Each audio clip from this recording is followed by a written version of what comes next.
Hello बच्चों, let's read the question. The question says that which of the following statement is correct? Here we have given 4 statements and we have to say that which one is correct.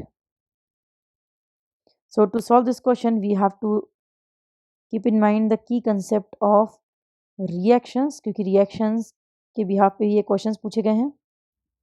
पहला हमसे बोल रहा है SF6 does not react with water. जब हम SF6 की बात करते हैं तो फ्लोरीन बहुत ज़्यादा इलेक्ट्रोनेगेटिव है, हाईली इलेक्ट्रोनेगेटिव. जब सल्फर के आसपास फ्लोरीन एटम ऑल्दो साइज बहुत छोटा होता है, बट जब ये आ जाता है तो ये हाईली नेगेटिव है, बहुत ज़्यादा चार्ज है इस पे नेगेटिव का.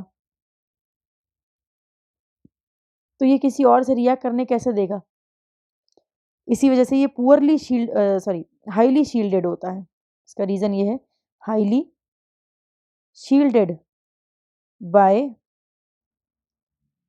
Fluorine atom. यहाँ लिख देते हैं sulphur is highly shielded by fluorine atom. इस वजह से रिएक्ट नहीं करता है वाटर के साथ. ये बात बिल्कुल सही है.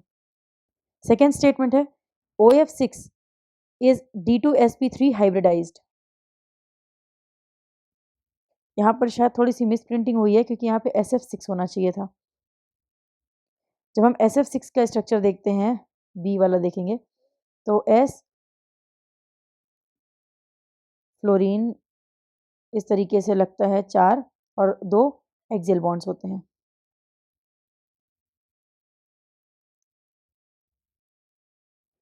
तो इस तरह से जब मॉलिक्यूल होता है तो टोटल 6 इलेक्ट्रॉन्स इसके कंज्यूम हुए हैं बॉन्ड बनाने में सल्फर के. और जब इसका हम मॉलिक्यूलर फॉर्मूला देखेंगे, यहाँ पर देखते हैं, सल्फर का आउटर मोस्ट कॉन्फ़िगरेशन होती है 3s2 3p4. 3d पूरा खाली है तो 3s 3p और 3d पूरा वैकेंट है. तो जब हम यहाँ पर फिलिंग करेंगे तो 3s में 2 हो गए, p में 4 हो गए और d 0 है. 3s 3p 3d. जब एक्साइटेड स्टेट बनाएंगे तो एक बार फिर से ये सारे बना लेते हैं. 3s 3p 3d. अब ये इलेक्ट्रॉन यहाँ जाएगा, आगे बढ़ेगा, यहाँ पर जाएगा और ये इलेक्ट्रॉन यहाँ जाएगा. तो यानी 1 2 3 4 और 2 एक्साइटेशन हुए हैं. ये 3s वाला आया है यहाँ पर और ये 3p वाला आया है. अब इसके पास टोटल 6 इलेक्ट्रॉन्स हो गए जो फ्री हैं. 3s 3p 3d. 6 बॉन्डिंग होगी तो इसमें जब इलेक्ट्रॉन्स आके भरेंगे तो एक यहाँ आएगा, 2 3 4 5 6, टोटल 6 मॉलिक्यूल्स आ गए. इस तरह बनता है SF6. तो इसमें S जुड़ा है 1, P जुड़ा है 3, D जुड़ा है 2. इसी को बोलते हैं sp3d2 या फिर D2sp3.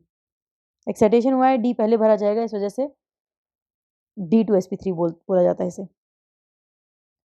तो ये भी बिल्कुल सही है. थर्ड स्टेटमेंट कह रहा है S2O3 is a linear ion. तो देख लेते हैं, लीनियर का मतलब होता है 180 डिग्री. अगर इसमें देखते हैं लीनियर आयन है कि नहीं. जब हम S बनाएंगे, O बनाएंगे और एक S बनाएंगे तो ये हाइब्रिड स्ट्रक्चर अगर हम बनाएंगे, क्योंकि इसमें बॉन्ड्स इधर उधर मूव करते रहेंगे और ये है -2n. ये लीनियर तो लग ही नहीं रहा है. सल्फर सल्फर सिंगल बॉन्ड है, थायोसल्फेट बॉन्ड जिसको कहते हैं. SO लिंकेज इसमें प्रेजेंट है, बट ये लीनियर तो नहीं है. प्लेन एक पेपर पे रखा जाए तो ये बराबर नहीं आएगा. सो ये स्टेटमेंट हमारा गलत हो गया. There is no pi bonding in SO4 SO4 में पाई बॉन्डिंग नहीं बताया है. तो हम फोर्थ ऑप्शन देखते हैं कि S डबल बॉन्ड O,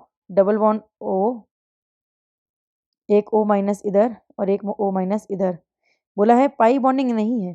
क्यों नहीं है? यहाँ पर है एक सिग्मा एक पाई. यहाँ पर भी एक सिग्मा एक पाई, तो पाई बॉन्डिंग तो है, 2 पाई बॉन्डिंग है, ये भी गलत है।